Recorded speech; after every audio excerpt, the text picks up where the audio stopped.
We are the Moving Center, and this is yet another chapter of Moving Stories, in which we are interviewing and having hopefully exciting conversations with leading figures, other modalities and therapies around the world. And today with us, we are excited, very excited to host Dr. Deborah Zelinsky from the Mind Eye Institute. Maybe we can start by just hear about your connection, maybe, because I know that we were corresponding a little bit over emails. You told me that you know the Feldenkrais and the ABM method.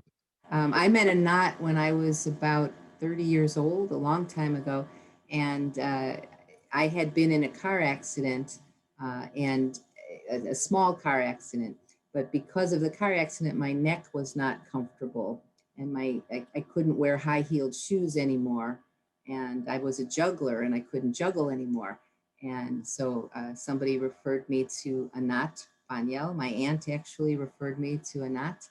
I went to her, and she did something. She moved my knees and my neck and my shoulders, and then she said, "You're done." And I said, "But wait, it's not a full hour." And she said, "No, your body says you're done. You learn very quickly."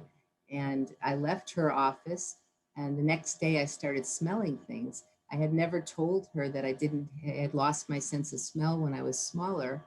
I had my tonsils and adenoids out, but I never mentioned that to her because that's just how I had been for 20 some odd years. And all of a sudden, my sense of smell came back at the age of 30. And I was completely hooked on the work that Anat was doing. She had training courses in Chicago, and I met many of her practitioners. I've sent her patients with crossed eyes, where she's worked on their necks, and all of a sudden their eyes are straight. The parents are just sitting saying, "Whoa." I've sent her children who never got dizzy in their lives before, the children who could spin and spin and never have a problem. But she would work on them, and then all of a sudden they'd get up and be dizzy for the first time in their lives. So triggering normal reflexes. So I'm thoroughly impressed with Anat's mastery of the human body. What my work does as an optometrist is I use eyeglasses as a tool to alter the environment and modulate the different nervous systems. As most people know, when you take medications, there's side effects. Some medications have blurry vision as a side effect. Other medications have double vision as a side effect. And the eyes are very much connected to what's going on inside your body. Yeah. So with eyeglasses, if we're using them as a modulation device to change the way the environment is and make the person's body react differently, that complements Anat Banyel's method. Because she's working directly on the body, I'm working on the environment. I'm interested in the ideas, but actually we're working with the brain through the body, through attention, and vision or learning to see is something that you learn to do, right? You use movement. And I think one of the first questions that comes to my mind is that if you have limitation in movement in early life, limited movement or CP or whatever, did you see the effect of the connection between this and the way they learn to see or not to see? Yes, there is. You can have it with twins or multiple births, where one baby is squashed by the other. One moves around a lot and the other one is squashed. Or like you're saying, if there's a heart problem and they can't breathe well, they don't move around as much. That limits their mental awareness of the space around them. And it then alters how they sit up and all their milestones. My mentor, his name was Albert Sutton, and he called it a visual space world. So when you have a child who's not able to move freely, or they move in one direction and not the other, then their visual space world develops in a skewed manner. And what we do with glasses is change the way they're perceiving the space to be a novel way. And then that forces them at a reflex level to shift their center of gravity, to move, to explore a different way, because exploration requires locomotion too. The things that you were talking about, it, working with the movement, and then there's a changes in cross-eyed. I've seen this in my practice along the years, but there was something interesting that I found out. I figured out, but I'm not sure it was true. I worked with a child in Cyprus. She didn't move much. She had CP, severe CP, but she changed a lot. She also had some problem with. I'm not sure it was CVI in the beginning, but she can see, you know, but it's limited. She had many changes, but then she couldn't step up. I mean, she was terrified when she had to step out of the carpet. And I figured maybe it has to do with depth, depth and three-dimensional, because she had lack of movement. It changed later while we worked, but I want to just give it back to you. Maybe you can talk about it. Yeah, well, when you are walking or moving or crawling even, your peripheral eyesight is turned on to make sure you're safe.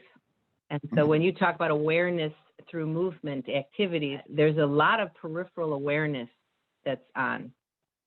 The bigger your awareness, the easier it is to plan your movements. The more your awareness shrinks, the harder it is to plan your movements. But that's done at a subconscious level. Meanwhile, you have a conscious level where you have your central eyesight aimed. So if I'm talking to you, my central eyesight is aimed at my computer screen, but my subconscious awareness is aware of the whole room around me and the floor beneath me. And so if you have a baby who's on carpeting, their peripheral eyesight will see the carpet, and then if all of a sudden the carpet stops, their peripheral eyesight will get a different bit of information, maybe a hardwood floor or something else or a step. And if they're not using the two peripheral circuitries together, their right and left, then they're not going to be able to judge what's changed. You know, they won't be able to see that it stays flat or if it goes down a stair or up a stair. And that can be scary and frightening. So when you're planning movements, if your peripheral eyesight is working efficiently, then you'll see children just running along and changing from grass to sand to up a ramp or down a ramp or on the carpet or off the carpet. But if their peripheral eyesight is not working well, then they can't plan their motor skills, and you'll see more hesitation in their movement.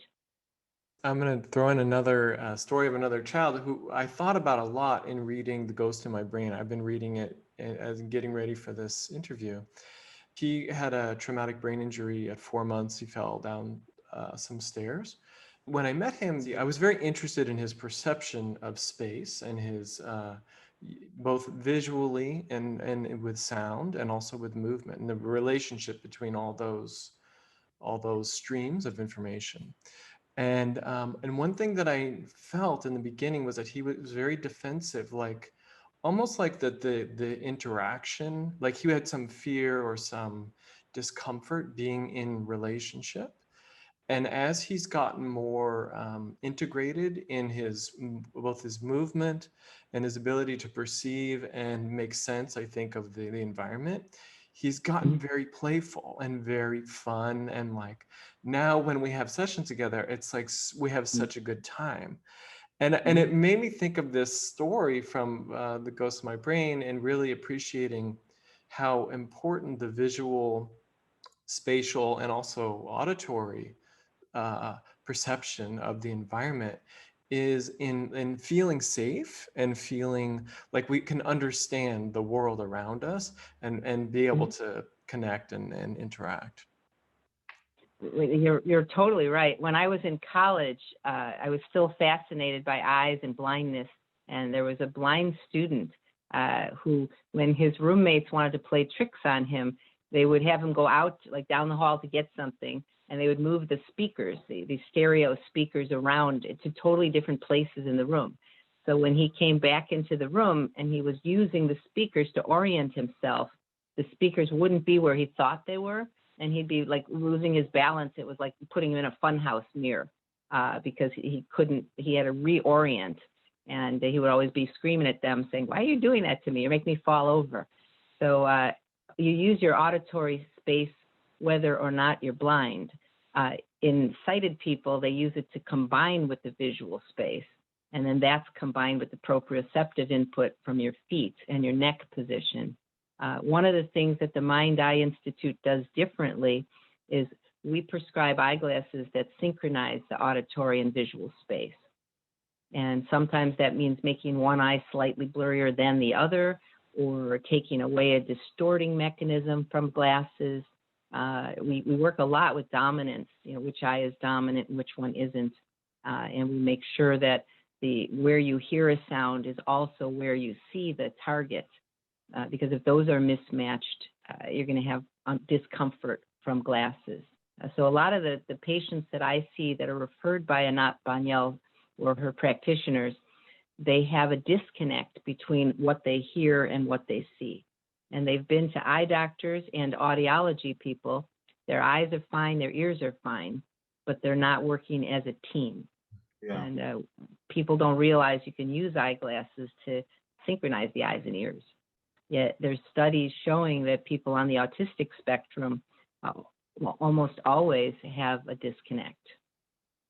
Yeah, it's actually really vivid when you work with, I'm working a lot with kids on the spectrum, and you can actually see it. I mean, the whole spatial perception and the way that they move in space, it's like sometimes I'm not sure if the eyes are leading, the ears, or it's a mismatch, which I don't really know where to relate, where the sound is coming from.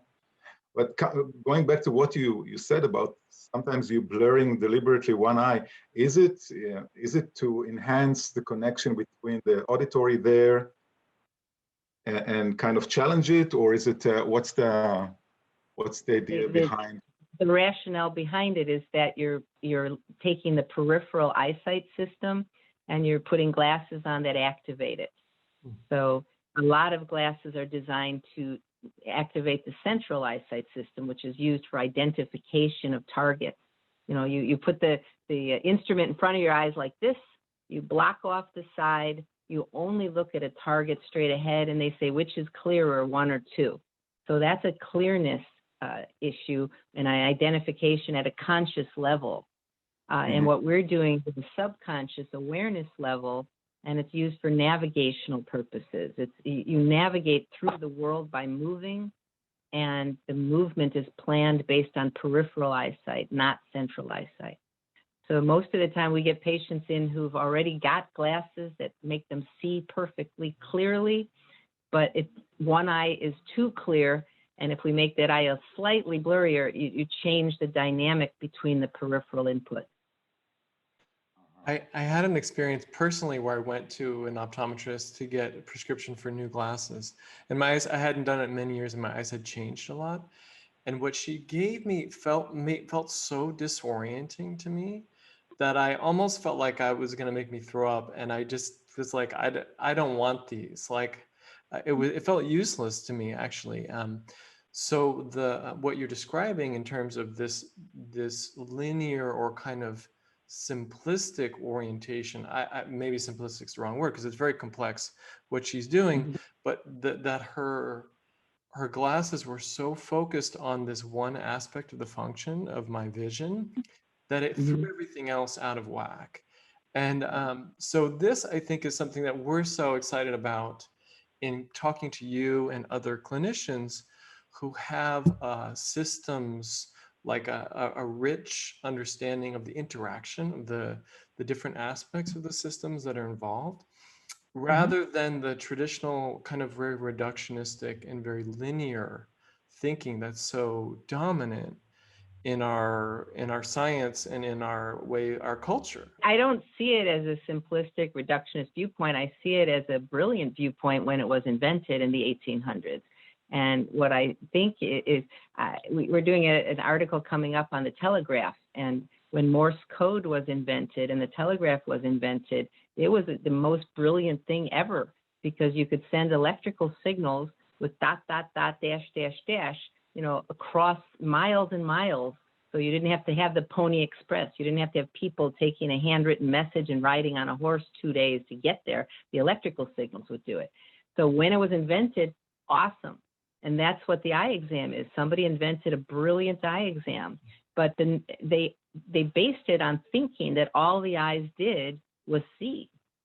And I've been involved with the Society for Neuroscience and the Society for Brain Mapping for decades now. And what there's showing is so much new research saying that, wait, the eyes are not just seeing things, they're actually made out of brain tissue. And when you put glasses on, you're not only changing eyesight, you're regulating all kinds of things in the body. So to keep up with the new discoveries, that's what we're trying to do. It's a different way of prescribing. The technology is advancing, and how people use their eyes is totally different than it was 100 years ago. And you'd have to rewrite all of the textbooks to include all of the newest neuroscience discoveries. And some of them, like eye-ear connections, didn't come out till maybe the last decade. I'm wondering, I just thought about something.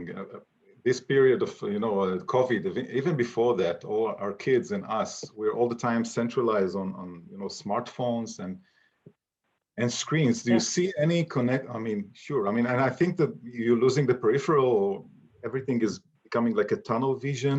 And I can see it in my kids, the way they orient in space now, and the nervousness around that, really touchy.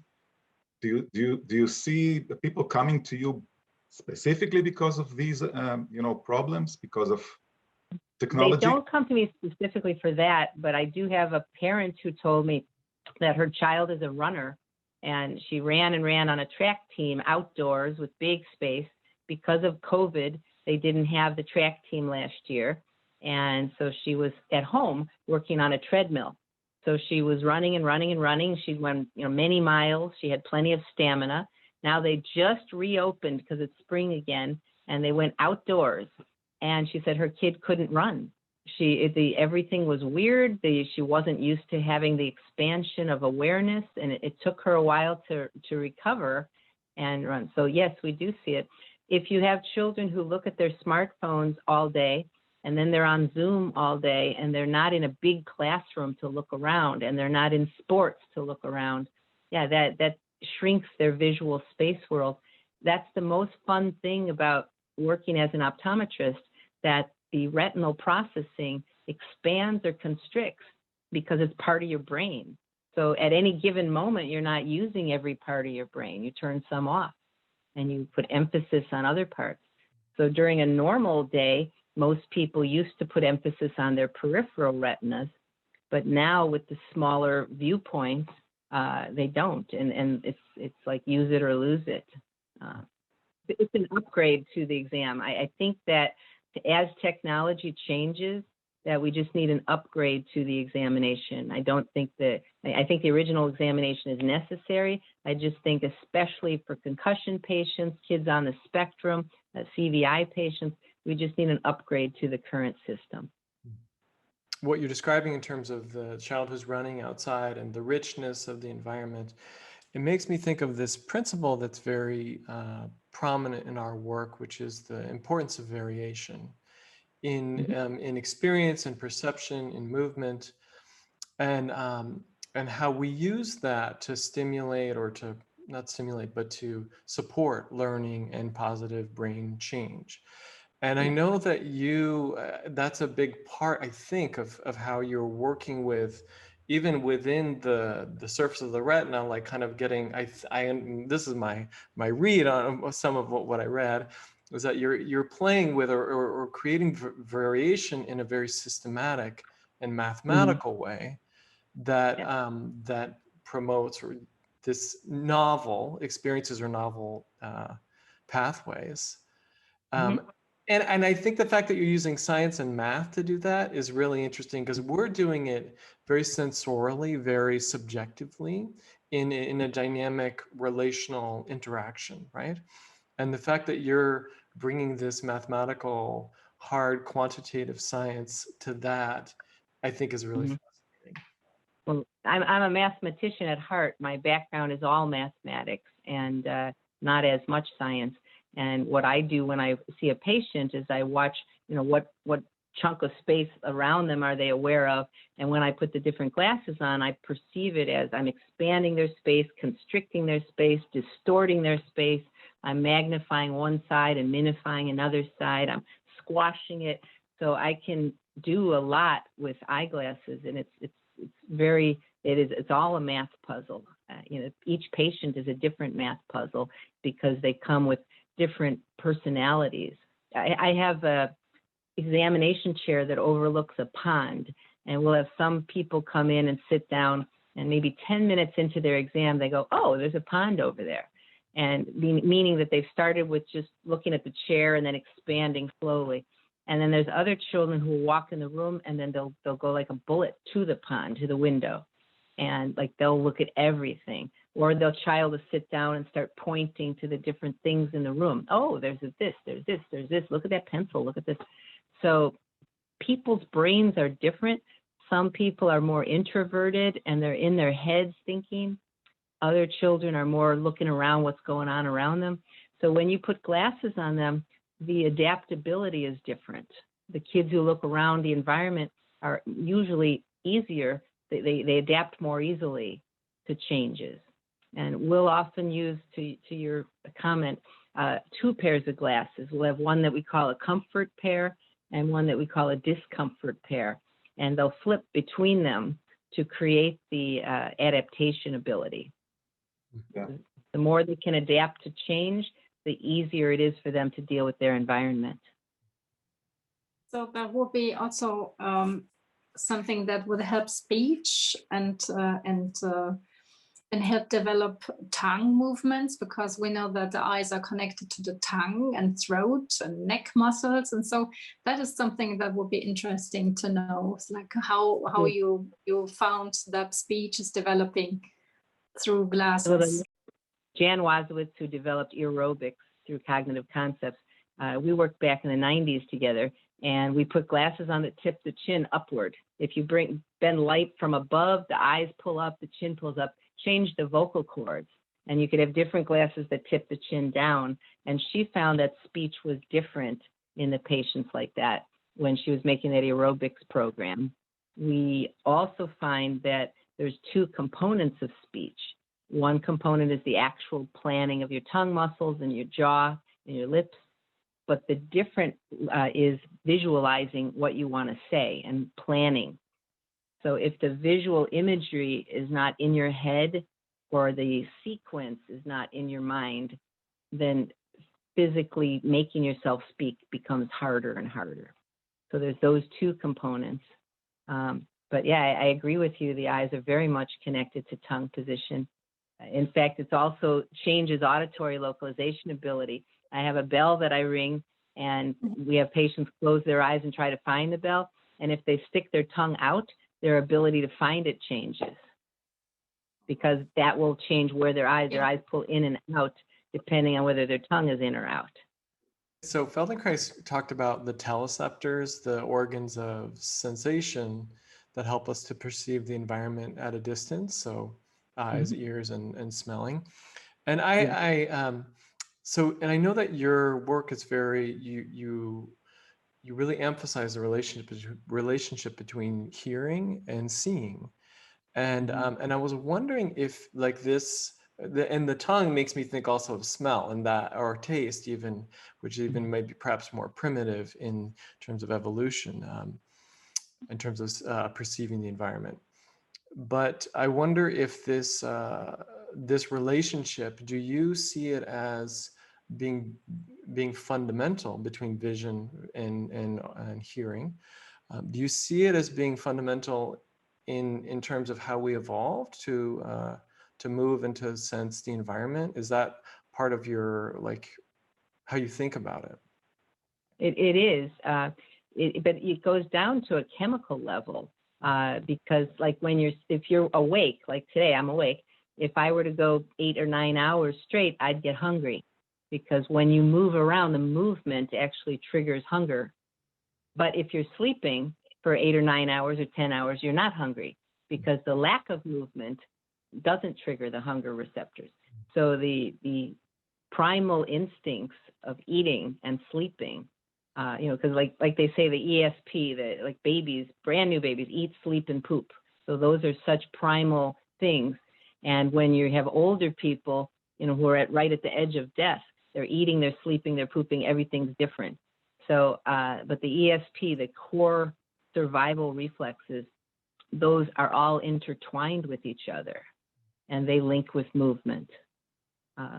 So it's fascinating when you start getting into what's going on in the retina, because the retina has a bunch of neurotransmitters, and we can, with eyeglasses, upregulate glutamate pathways. We can downregulate GABA. We can change serotonin levels, and so that's what my research is getting more into. That if you have somebody who's an ADD type child, what are they missing? What's going on with the noradrenaline levels, and those change during like REM sleep and non-REM sleep. So it's just all connected. So you have to step back and say, everything's connected, and where's the entry point? For many children, the entry point is through their body receptors. For other children, it can be through their visual receptors. Through other children, it could be through smells, like you're saying. It's or auditory. I was on the phone with someone last night, and I was saying something, and they said, send it to me in writing on email, because I can read it and get the idea much more quickly. And I said, well, I just want to tell it to you. It's really quick. And they said, no, through my ears, I can't really grasp it. I need to see it. And then you have other people that say, no, tell it to me. Don't write it. So it's just, everybody's always different. Yeah.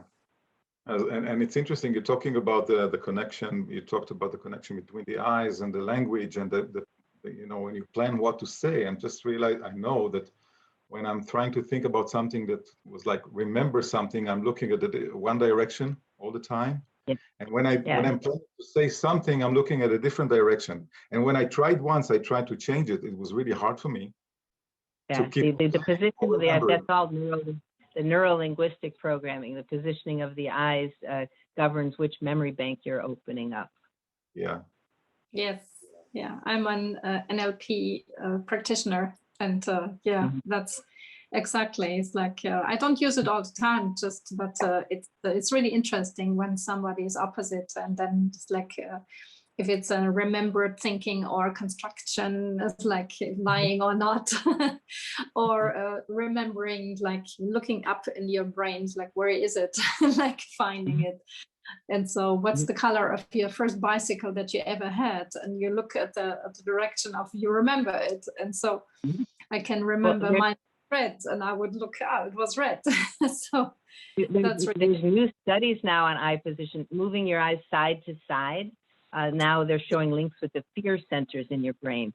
And that makes sense, because like if I'm sitting here looking at you, then there's a center that's still on red alert subconsciously, watching in the side so that nobody comes on the edges of me. If somebody were to come running in suddenly, it would catch my attention and make me frightened. So the peripheral eyesight is very much attuned to sudden movements. Any sudden movement will link to your amygdala, to fear centers. But your central eyesight, when you're looking directly at something, that's linked more with emotions. So, and then there's connections between the fear centers and the emotional centers that go with thinking. So I just step back, and instead of just saying, yes, you can see with one eye, you can see with another eye, I go back to say, let's see what your brain is doing. Who are you as a person? What kind of things motivate you? And so with a lot of kids on the spectrum or the CVI kids, if you make a target bigger or smaller with magnifying lenses, they don't care. If they want an iPhone, they're going to get the iPhone, period. They don't care if it's an iPad or an iPhone. They just want to play their game. And, if you magnify it, they'll just deal with it. If you minify it, they'll still deal with it. But if you change their position in space, you can use special glasses to shift their center of gravity. Then they're like, whoa, what happened to me? Something shifted my body. I'm not used to that. You wake up people's brains through different things. There are some children that we drop loud things on the floor, and it makes big bangs, and they're not even startling. They don't hear. They've just tuned out. They're busy doing something else. They can tune out their eyes, tune out their ears. So So that's kind of what Mind Eye Institute does. We individualize the assessments of each person to see what makes them tick, which method would we get to their brains most easily. And we don't get too much into didactic eyeball exercises because we're looking at from a brain's point of view. And your brain is going to move the eyes depending on if it wants to explore the environment. And if you don't want to explore your environment because it's boring and you have imagination in your head that's better, then somebody making you move your eyes isn't going to do anything. Right, right. And in this sense, it's really what I think connect our approach and your method. Looking at a specific brain, at the specific person, specific human being, and how he does whatever he does, how to enter the conversation. Yeah, and then not always finds what's comfortable for them, and then builds a range of tolerance and a range of comfort. The range of movement within what's easy for them. Right. And when she hits a point where it doesn't feel easy anymore, she backs off and goes somewhere else. So I remember years ago, when I went there and I had my bad one knee and one part of my neck, and she was working on my other knee. And I said, well, no, that knee's fine. It's the other knee that has the problem. And she kept saying, no, if I go to the knee that you're protecting, then you're not going to relax it. If I go to the shoulder you're protecting, you're not going to relax it. I go to the other shoulder and relax it. And then you and your brain say, oh, well, if this shoulder's relaxing, so is the other one. And we do the same thing with eyes. You put a relaxing lens on one eye for one set of circuitry, and the other one follows suit because the brain, realizes it gets out of sync otherwise. If the signals in one eye are going at a certain speed, and then the other side is a little bit different speed, you change one, the brain's going to change the other. That made me think of this concept of learned failure, like when a child has repeated experiences of being asked to do something that they can't do, and how that, of course, gets burned in for them in terms of their functioning, their experience of self, and probably on a smaller level, the pathways that they're using. And I was thinking about this.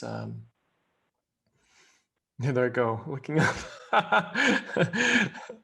I was thinking about this in terms of the. I forgot what I was going to say. Well, you stopped looking up. It's like you stopped looking at your inner container where it is your memories. So don't stop it. The bottom line is that all of the patients that work well with the Knott-Banyel's method and neuro movement can only be enhanced with specifically designed glasses that change their environment, because we can change their center of gravity, and those that respond to the center of gravity shifts, we can shift people so they rotate, they can lean forward or backwards or tip their chin up or down, but also just changing the way their environment looks at a conscious level makes them explore more. Because if all of a sudden if you put me in a different room and I'm like, wait, what happened to my environment? I'll explore more, and that will allow me to expand my visual space world. Yeah, may also have to do with maybe some of it is just the mere change itself. I mean, the variation in what, right? Yes, absolutely. I can definitely see that, because I am working with this little client of mine for 2.5 years, and then I think half a year ago, was it maybe a little more, that I referred them to you, and the working together with the eyeglasses, he have two pairs. Definitely kick the everything is like going forward even much faster than before. He had gone through a lot of changes, and now even more. So right, and that's if we start with that at the beginning and give the glasses to link their eyes and ears, then they will pay attention to the environment more easily. If they are coming in with their eyes and ears disconnected, it makes them go more into a daydream and imagination in their head, and less likely to deal with the outside environment. Or they might just listen or just look, but not do the two together. the environment's confusing, and then you put them in a schoolroom. If you have a child whose eyes and ears work clearly, and they see clearly and they hear well, you put them in a schoolroom, you're making the assumption that the eyes and ears are linked together and that they can watch and listen to the teacher. And about over 20% of the children can't. So Yeah. then they start daydreaming because it's too confusing to bother listening to the teacher. Or they watch the teacher and listen to some of it and just get the general points, but they miss the nuances. And so then it's hard to take notes, because if they're taking notes, they have to listen while the teacher's pointing at things, and they have to organize their thoughts and then write it down. When they're writing it down, their eyes are the feedback. When they're listening, their ears are the feedback. It's hard. I was such a child in my school time. I had to sit on the first bench with the teacher, because if I was sitting at the window, I was looking outside. I didn't hear him anymore.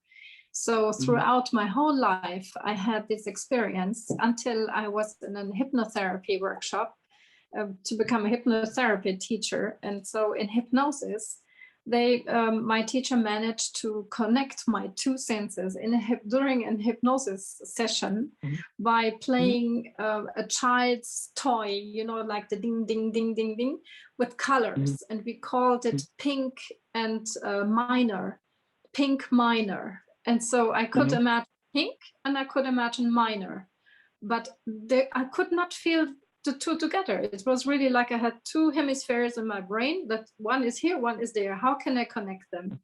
And through that session, I was playing, he was singing, and I was playing in my imagination.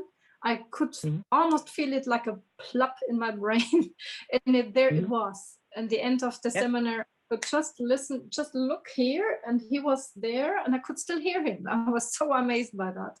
And I was past 35 when that happened, so I was really happy. So that is definitely something that I believe that is very important for many people. There's a book called Fixing My Gaze by Sue Berry, and in her book, she's I think 47 years old. And she got depth perception for the first time. And she describes she's living in this world that's flat, and then all of a sudden she saw things popping out, and it was weird. And then she went back to her flat world and then back to the depth perception, and she could shift back and forth. Yeah. The auditory system has the same type of thing, where you can have depth in auditory or not. And that's what the listening center in Toronto deals with. So we work with a lot of their patients too. It's the basic concept is that you need collaboration of different professionals to help the patient the best. That's why I love the Brain Mapping Association, because it has collaboration for neurosurgeons, neuroscientists, engineers, researchers, and you get to meet people in so many different disciplines and find out you're all working on one brain. So, each brain has different ways to get to it. Sounds like the perfect setting.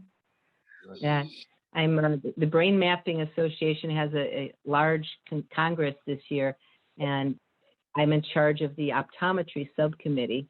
We have 4 days, each day with 3 sessions, and each session with 5 speakers. So there's actually 60 different speakers, and they're all about how optometry or eye care would be involved in the future of mental health, and how it's involved in physical health, what is the new research that's coming out, and where's the future of optometry. Those are the 4 different days.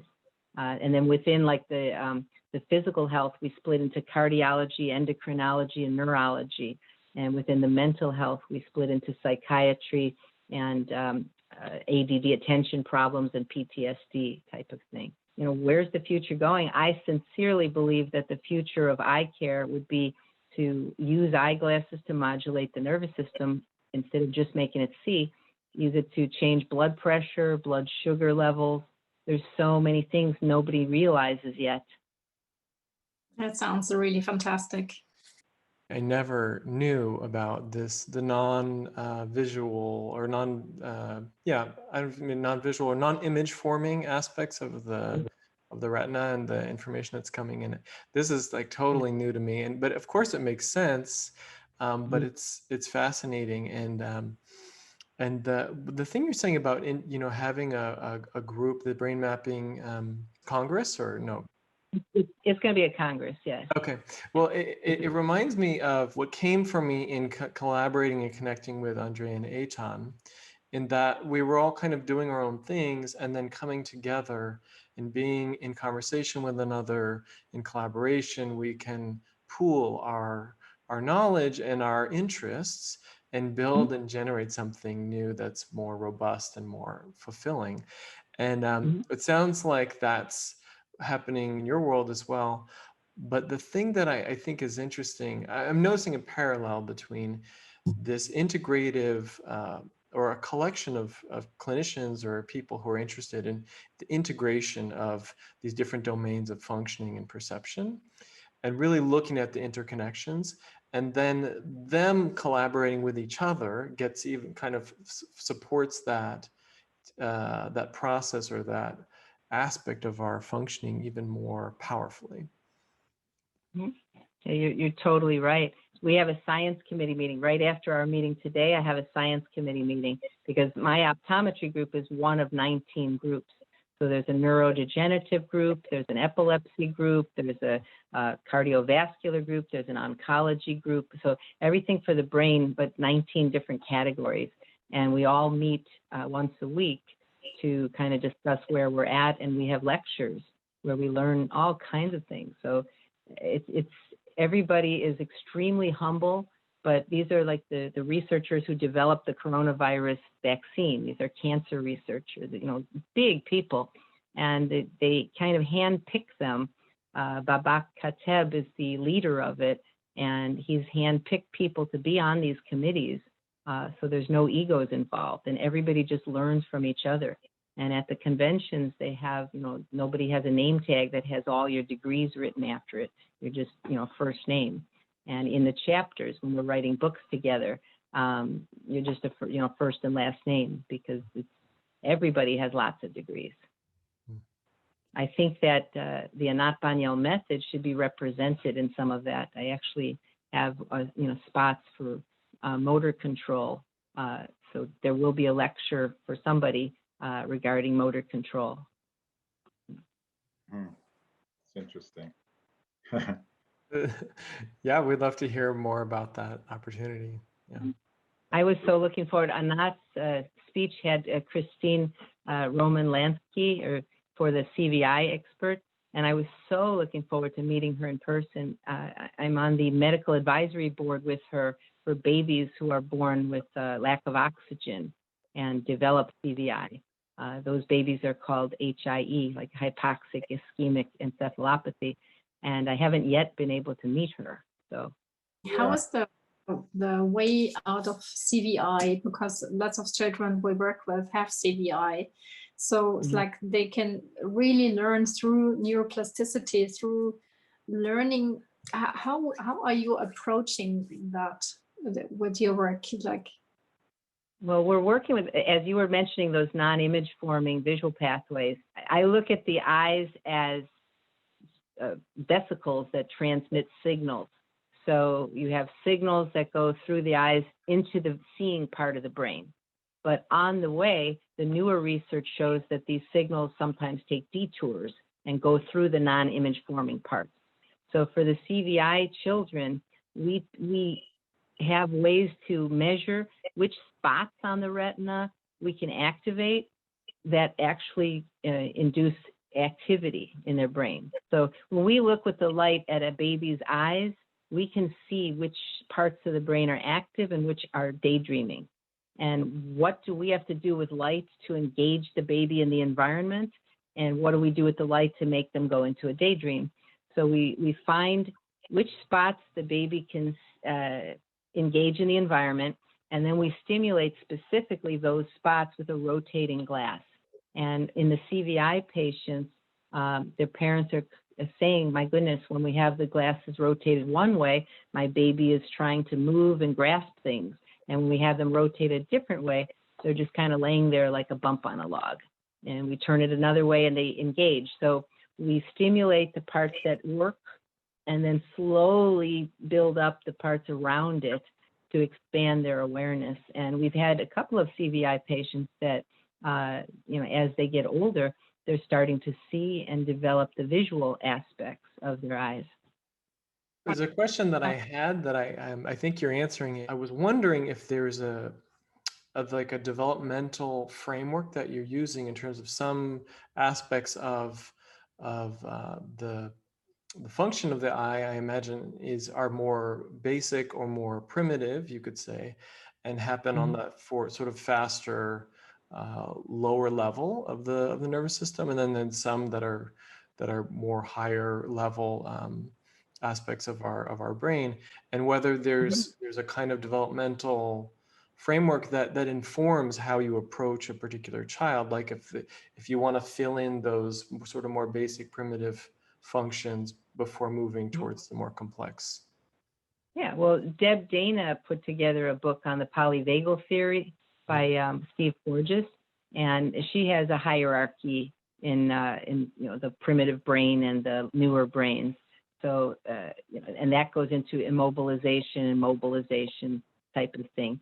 So we work with some of that structure. We're also working with the peripheral eyesight being used in two different ways.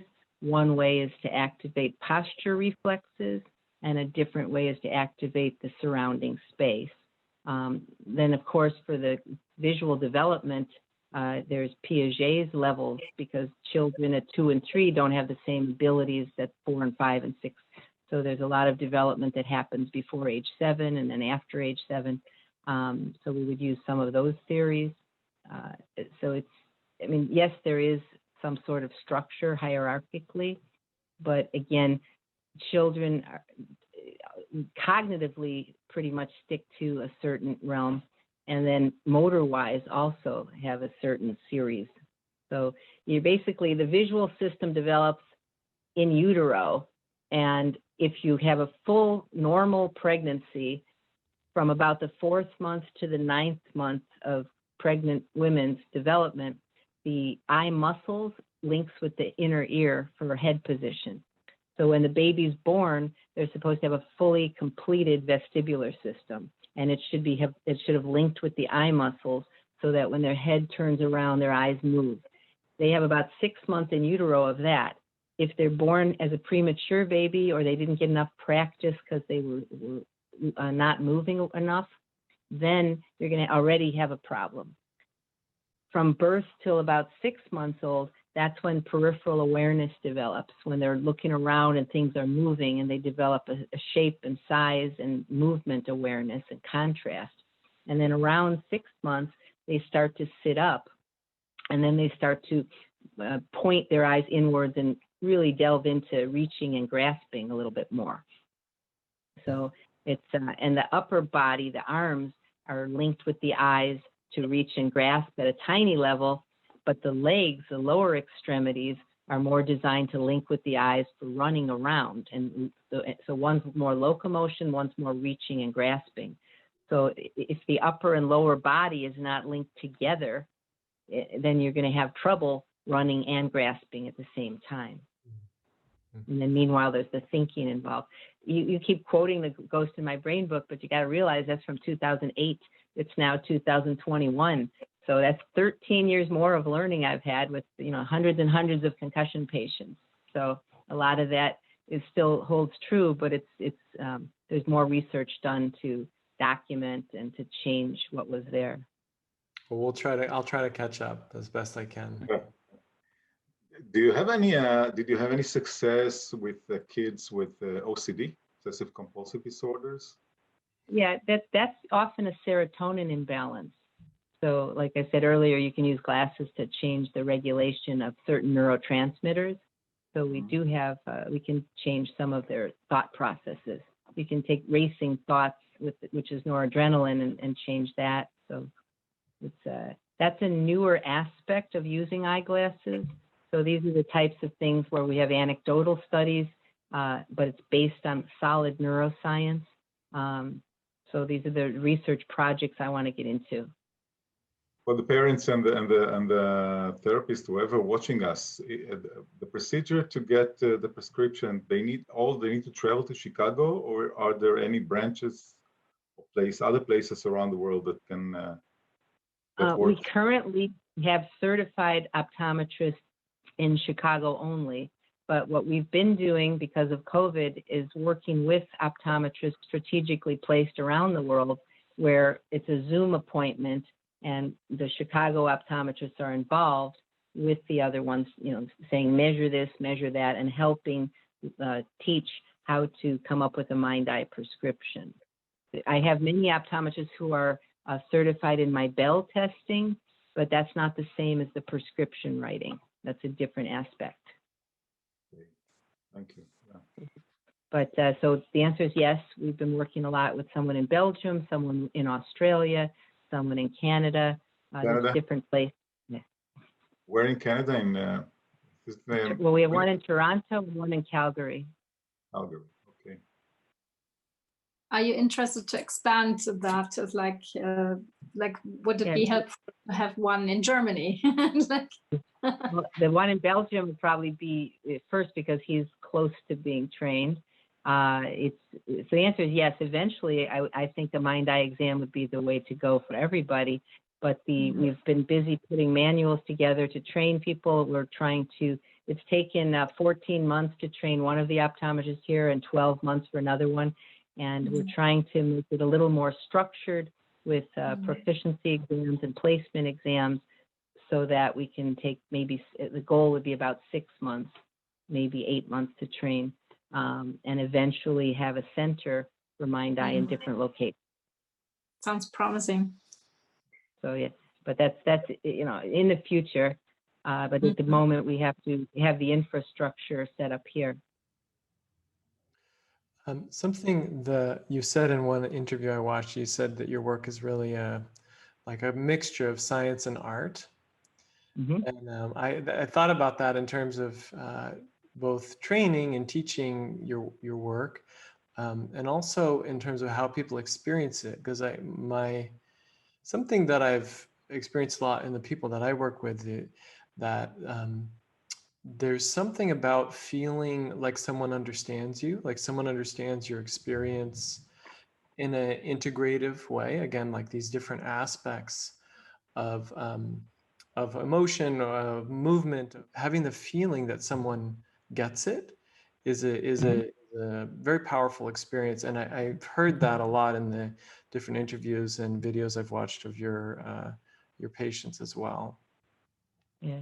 Well, we've had, even just last week, we had 2 people say, oh my goodness, I come in and I'm light sensitive, and you've got the lights turned down. You were prepared for us. You took us into a room with dim lighting. No other, doctor's office is doing that. And, you totally get that when I say I'm light sensitive, I really mean light sensitive. So yeah, it's very gratifying because we see so many people that are similar. And a lot of them say, well, my neurologist says that I'm making up these symptoms. And they're not, because we have too many people that say have the same symptoms. So yeah, it's a lot of people do come and say, you finally understand what's going on in my brain. And Clark Elliott's book, The Ghost in My Brain, has just opened up a world to so many people all across the entire globe. Well, I love that the story of the person coming in and feeling cared for, in terms of how you were setting up the environment.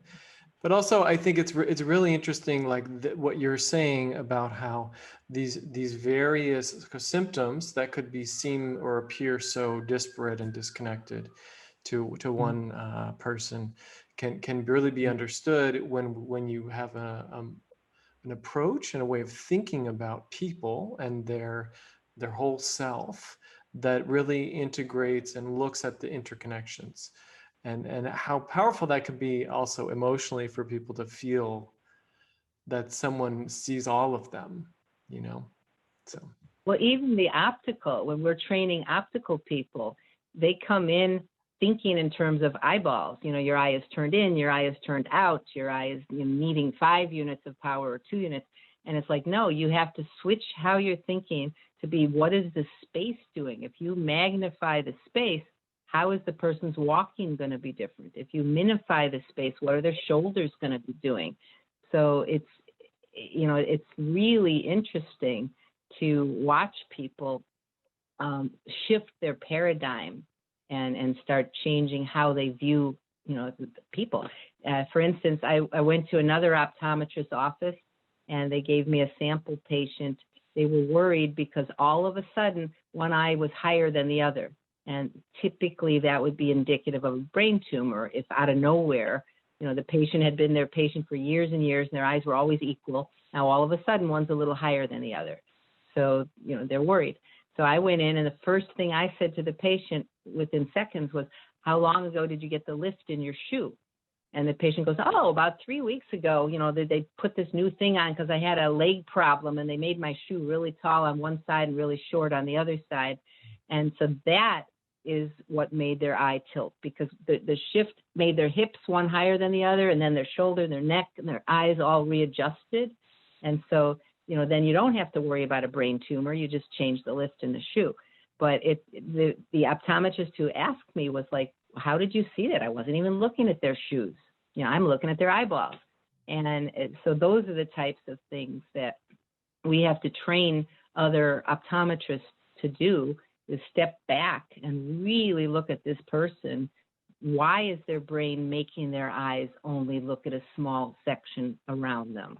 What's happening? Oh, this person's an artist and they're using their right hemisphere a lot. They're not very mathematical. They're not using their sequential left hemisphere. They're more disorganized. So if you have a patient using this part of their brain, they're going to pay more attention and awareness to the left-hand side of their view, and they're going to ignore the right-hand side. Now you put them in a classroom where the teacher's on their right, they're not going to be paying attention. Move their position in the classroom so the teacher's on their left, and poof, now they're paying attention. So we step back and look at the really big picture on how a patient interacts with their environment and how much effort and energy they're putting into keeping their posture aligned. That's why it's so critical to work with other practitioners. You have to work with body practitioners and mind practitioners. We work a lot with Donnelly Marcus with cognitive restructuring and her designs for strong minds. She's written up in the book, The Ghost in My Brain also. And, her cognitive games rehearsed different brain pathways. So we could use glasses to activate those pathways, and then her games to rehearse the pathways and just build up better signaling pathways. I thought of one more thing when you were talking, which is there's this issue of dominance, right? Like you're talking about someone who's uses one aspect of their brain for how they think, and then that will change how they perceive visually. And then there's the question, which I understand that dominance can be kind of create imbalance or distortions in both how we're moving, but also how we're perceiving.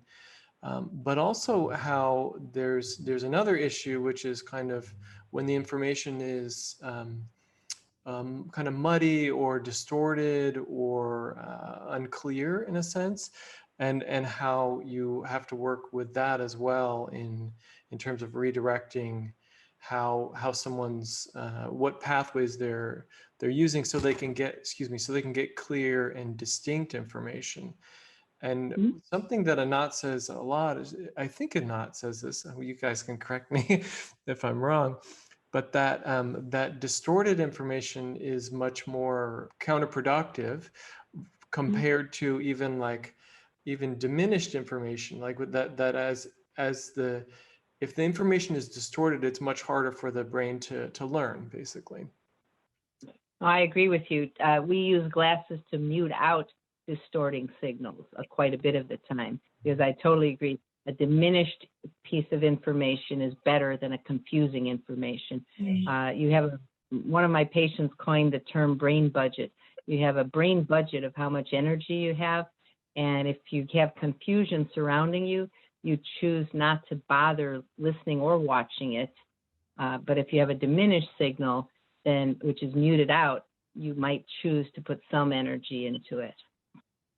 And also, this is your experience. It's getting to be your experience. This is the way your brain is actually organized according to the distortion.